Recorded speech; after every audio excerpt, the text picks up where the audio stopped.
Little Debbie's enormous array of ridiculously inexpensive, shelf-stable snack cakes aren't always the safe bet they seem to be. Let's run down the best Little Debbie snack cakes, along with the ones that definitely don't deserve those 2 grubby quarters banging around at the bottom of your pocket. What if we told you there was a product that combined the perfect balance of crumbly, sweet shortbread cookie, smooth ribbons of caramel, and a silky robe of creamy milk chocolate? And what if we told you it's also presented in a convenient rectangular bar that fits neatly into the human mouth? You may think we're talking about the Twix bar, but not so fast. Twix may have laid the foundation for this combination of sweet ingredients, but we're actually willing to say that the Little Debbie Salted Caramel Cookie Bar puts the Twix to shame. It's essentially the same product, but Little Debbie's version is bigger, cheaper, and allows you to throw around buzzwords like salted caramel to show the world what a sophisticated consumer you are.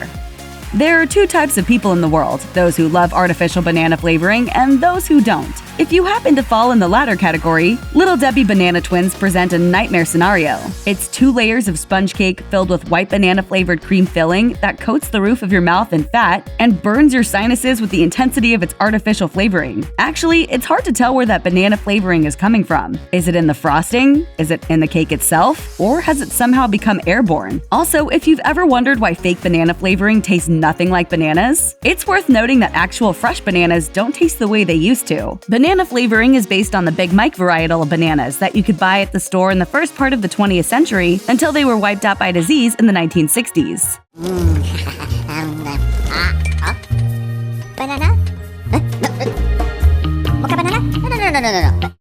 If you think you remember what strawberry shortcake rolls taste like, you've probably forgotten just how intense they are. It's impossible to recreate anything remotely like this in your own home kitchen. The combination of cream filling with that bright red artificially flavored strawberry paste wrapped in sponge cake is so incredibly sweet that you can practically feel the lining of your throat dilate with every swallow. Fair warning though, the spike in blood sugar that you'll inevitably experience as your body attempts to metabolize this treat will be followed by a hard crash. And then you'll immediately start scheming for ways to scrounge up enough cash for your next fix. There's a point at which creating food becomes less like cooking and more like chemical engineering. Strawberry shortcake rolls make it onto our best list because sometimes you have to stand in awe of mankind's artificial miracles.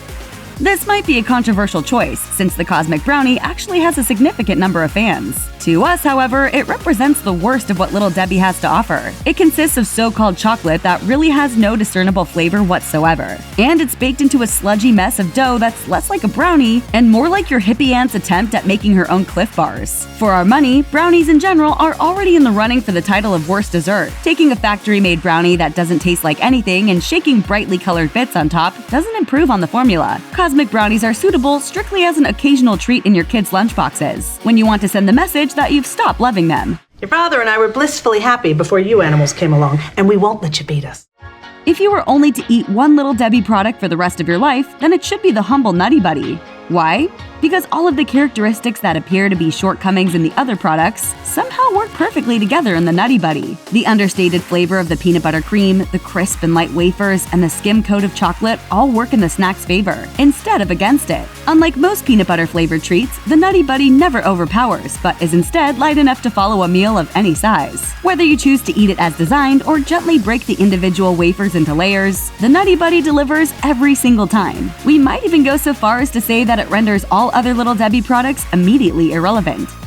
Little Debbie can call a snack cake that sells for less than the price of a newspaper fancy all they'd like, but that's not going to change what fancy cakes essentially are. They're dry cake that's devoid of any flavoring besides an overpowering sweetness, icing that flakes off with every bite, and a combination of textures that are all too similar to each other to be interesting. It's hard to imagine what created the need for fancy cakes, considering their insistence on forced formality. Maybe Little Debbie thinks that the only thing that's preventing people from serving most of their products at weddings and formal events is the color scheme. But we don't imagine that the monochrome style of fancy cakes is going to change minds anytime soon.